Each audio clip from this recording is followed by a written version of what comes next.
قل إنما أنا بشر مثلكم يوحى إلي أنما إلهكم إله واحد فمن كان يرجو لقاء ربه فليعمل عملا صالحا ولا يشرك بعبادة ربه أحدا.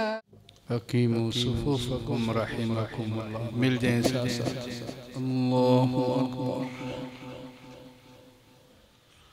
بسم الله الرحمن الرحيم الحمد لله رب العالمين الرحمن الرحيم مالك يوم الدين إياك نعبد وإياك نستعين اهدنا الصراط المستقيم صراط الذين أنعمت عليهم غير المغضوب عليهم ولا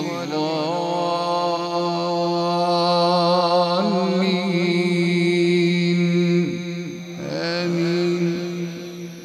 وقل الحق من ربكم فمن شاء فليؤمن ومن شاء فليكفر إنا أعتدنا للظالمين نارا أحاط بهم سرادقها وإن يستغيثوا يغاثوا بماء كالمهل يشوي الوجوه بئس الشراب وساءت مرتفقا إن الذين آمنوا وعملوا الصالحات إنا لا نضيع أجر من أحسن عملا أولئك لهم جنات عدن تجري من تحتهم الأنهار يحلون فيها من أساور من ذهب ويلبسون ثيابا خضرا من سندس يحلون فيها من أساور من ذهب ويلبسون ثيابا خضرا من سندس وإستبرق متكئين فيها على الأرائك نعم الثواب وحسنت مرتفقا. واضرب لهم مثل الرجلين جعلنا لأحدهما جنتين من أعناب وحففناهما بنخل وجعلنا بينهما زرعا كلتا الجنتين آتت أكلها ولم تظلم منه شيئا وفجرنا خلالهما نهرا وكان له ثمر فقال لصاحبه وهو يحاوره أكفرت بالذي قال له صاحبه وهو يحاوره أنا أكثر منك مالا وأعز نفرا وكان له ثمر فقال لصاحبه وهو يحاوره أنا أكثر منك مالا وأعز نفرا ودخل جنته وهو ظالم لنفسه قال ما أظن أن تبيد هذه أبدا وما أظن الساعة قائمة ولئن رددت إلى ربي لأجدن خيرا منها منقلبا قال له صاحبه وهو يحاوره أكفرت بالذي خلقك من تراب ثم من نطفة ثم سواك رجلا لكن هو الله ربي ولا أشرك بربي أحدا ولولا إذ دخلت جنتك قلت ما شاء الله لا قوة إلا بالله إن ترني أنا أقل منك مالا وولدا فعسى ربي أن يؤتيني خيرا من جنتك ويرسل عليها حسبانا من السماء فتصبح صعيدا زلقا أو يصبح ماؤها غورا فلن تستطيع له طلبا وأحيط بثمره فأصبح يقلب كفيه على ما أنفق فيها وهي خاوية على عروشها ويقول يا ليتني لم أشرك بربي أحدا ولم تكن له فئة ينصرونه من دون الله وما كان منتصرا هنالك الولاية لله الحق هو خير ثوابا وخير أملا هو خير ثوابا وخير عقبا الحمد لله رب العالمين الرحمن الرحيم مالك يوم الدين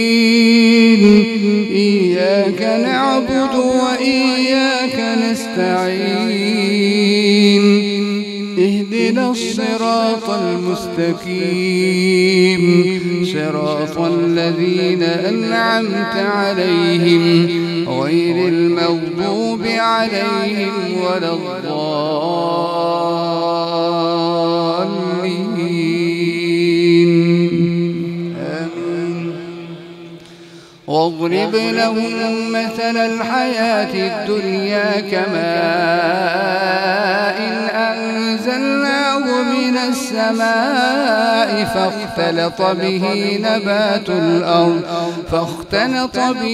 نبات الأرض فأصبح هشيما تذروه الرياح وكان الله على كل شيء مقتدرا المال والبنون زينة الحياة الدنيا والباقيات الصالحات خير عند ربك ثوابا وخير أملا ويوم نسير الجبال وترى الأرض بارزة وحشرناهم فلم نغادر منهم أحدا وعرضوا على ربك صفا لقد جئتمونا كما خلقناكم أول مرة بل زعمتم أن لن نجعل لكم موعدا ووضع الكتاب فترى المجرمين مشفقين مما فيه ويقولون يا ويلتنا ما لهذا الكتاب لا يغادر صغيرة ولا كبيرة إلا أحصاها ووجدوا ما عملوا حاضرا ولا يظلم ربك أحدا وإذ قلنا للملائكة اسجدوا لآدم فسجدوا إلا إبليس كان من الجن ففسق عن أمر ربه أفتتخذونه وذريته أولياء من دوني وهم لكم عدو بئس للظالمين بدلا ما أشهدتم خلق السماوات والأرض ولا خلق أنفسهم وما كنت متخذ المضلين عضدا ويوم يقول نادوا شركائي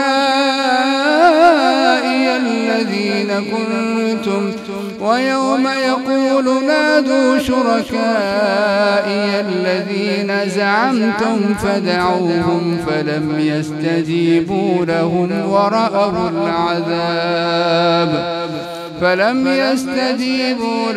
وجعلنا بينهم موبقا ورأى المجرمون النار فظنوا أنهم مواقعوها ولم يجدوا عنها مصرفا. بسم الله الرحمن الرحيم. الحمد لله رب العالمين الرحمن الرحيم مالك يوم الدين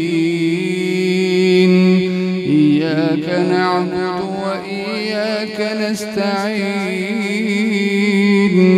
اهدنا الصراط المستقيم صراط الذين أنعمت عليهم غير المغضوب عليهم ولا الضالين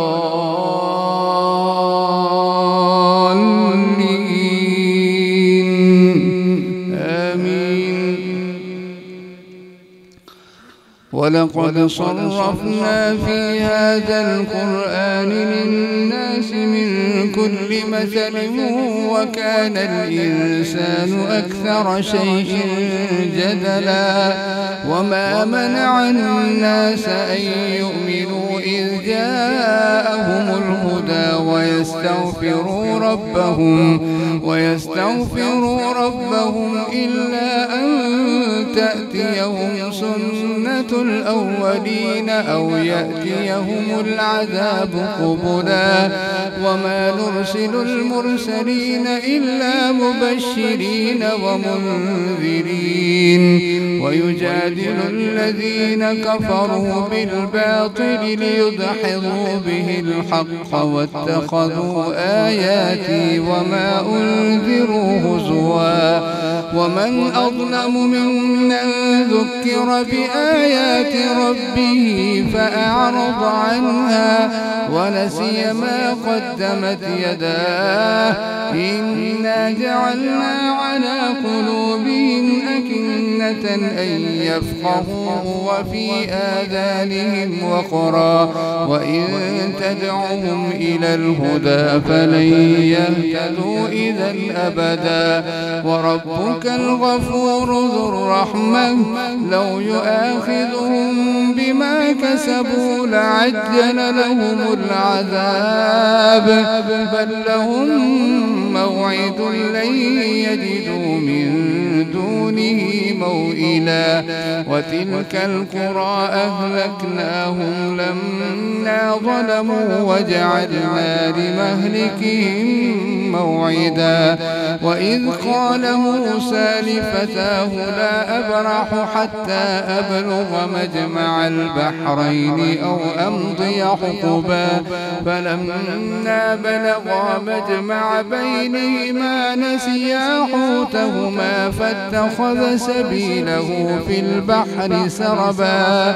فلما جاوزا قال لفتاه آتنا غداءنا لقد لقينا من سفرنا هذا نصبا. قال أرأيت إذ أوينا إلى الصخرة فإني نسيت الحوت وما أنسانيه إلا الشيطان أن أذكره واتخذ سبيله في البحر عجبا. قال ذلك ما كنا نبغي فارتدا على آثارهما قصصا. فوجدا عبدا من عبادنا آتيناه رحمة من عندنا وعلمناه من لدنا علما. قال له موسى هل أتبعك على أن تعلمني مما علمت رشدا. قال إنك لن تستطيع معي صبرا وكيف تصبر على ما لم تحط به خبرا. قال ستجدني إن شاء الله صابرا ولا أعصي لك أمرا. قال فإن اتبعتني فلا تسألني عن شيء حتى أحدث لك منه ذكرا. فانطلقا حتى إذا ركبا في السفينة خرقها قال أخرقتها لتغرق أهلها لقد جئت شيئا إمرا. قال ألم أقل إنك لن تستطيع معي صبرا. قال لا تؤاخذني بما نسيت ولا ترهقني من أمري عسرا. فانطلقا حتى إذا لقيا غلاما فقتله. قال أقتلت نفسا زكية بغير نفس لقد جئت شيئا نكرا. قال ألم أقل لك إنك لن تستطيع معي صبرا. قال إن سألتك عن شيء بعدها فلا تصاحبني قد بلغت من لدني عذرا. فانطلقا حتى إذا أتيا أهل قرية استطعما أهلها فأبوا أن يضيفوهما فوجدا فيها جدارا يريد أن ينقض فأقامه. قال لو شئت لاتخذت عليه أجرا. قال هذا فراق بيني وبينك سأنبئك بتأويل ما لم تستطع عليه صبرا. أما السفينة فكانت لمساكين يعملون في البحر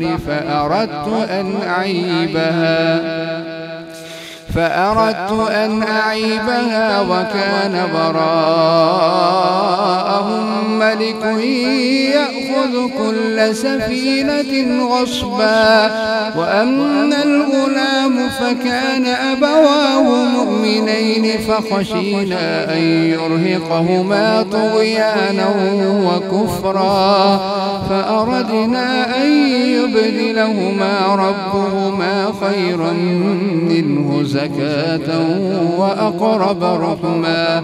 وأما الجدار فكان لغلامين يتيمين في المدينة وكان تحته كنز لهما وكان أبوهما صالحا.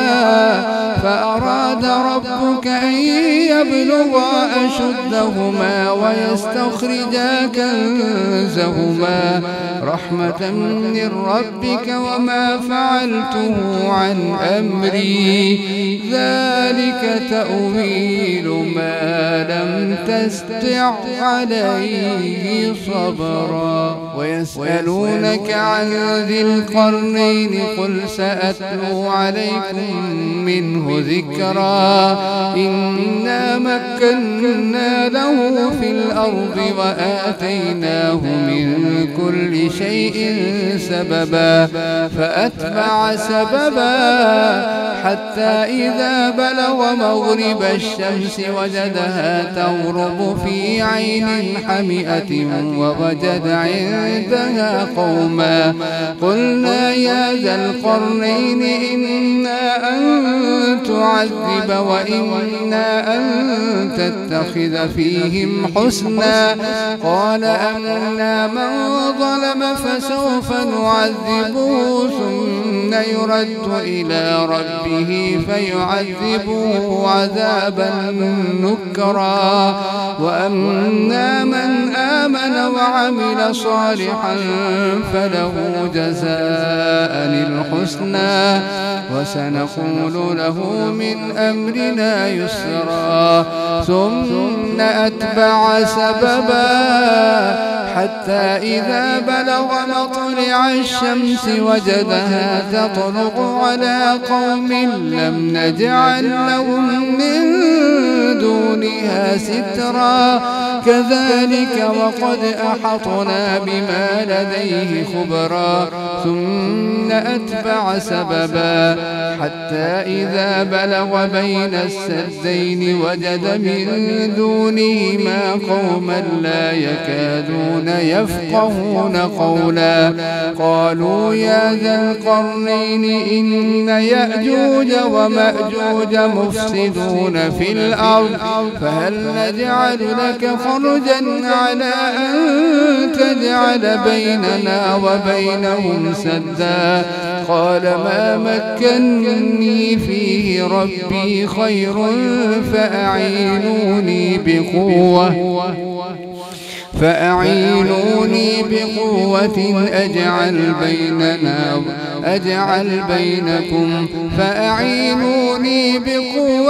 أجعل بينكم وبينهم ردما آتوني زبر الحديد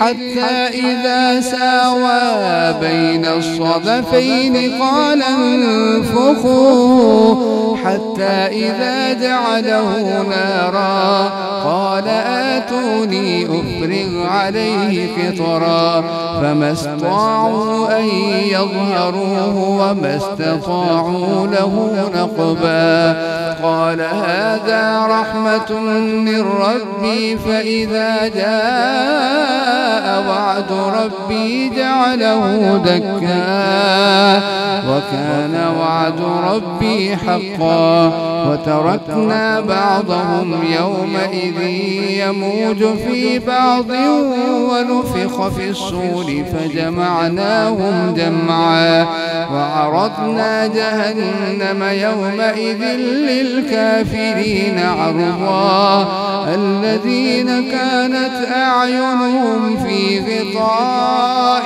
عن ذكري وكانوا لا يستطيعون سمعا أفحسب الذين كفروا أن يتخذوا عبادي من دوني أولياء إنا أعتدنا جهنم للكافرين نزلا قل هل ننبئكم بالأخسرين أعمالا الذين ضل سعيهم في الحياة الدنيا وهم يحسبون أنهم يحسنون صنعا أولئك الذين كفروا بآيات ربهم ولقائه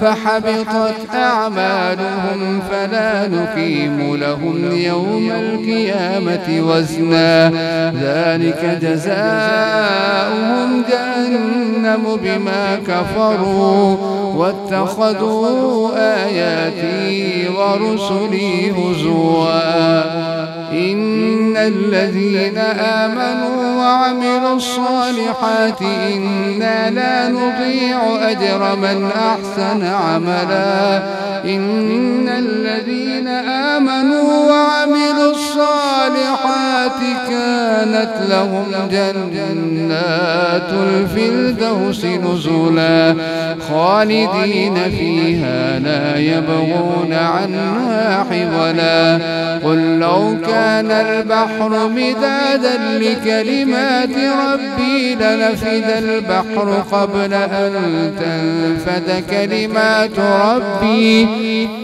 لنفد البحر قبل أن تنفد كلمات ربي ولو جئنا بمثله مددا قل إنما أنا بشر مثلكم يوحى إلي أنما إلهكم إله واحد فمن كان يرجو لقاء ربه فليعبد فليعمل عملا صالحا ولا يشرك بعبادة ربه أحدا.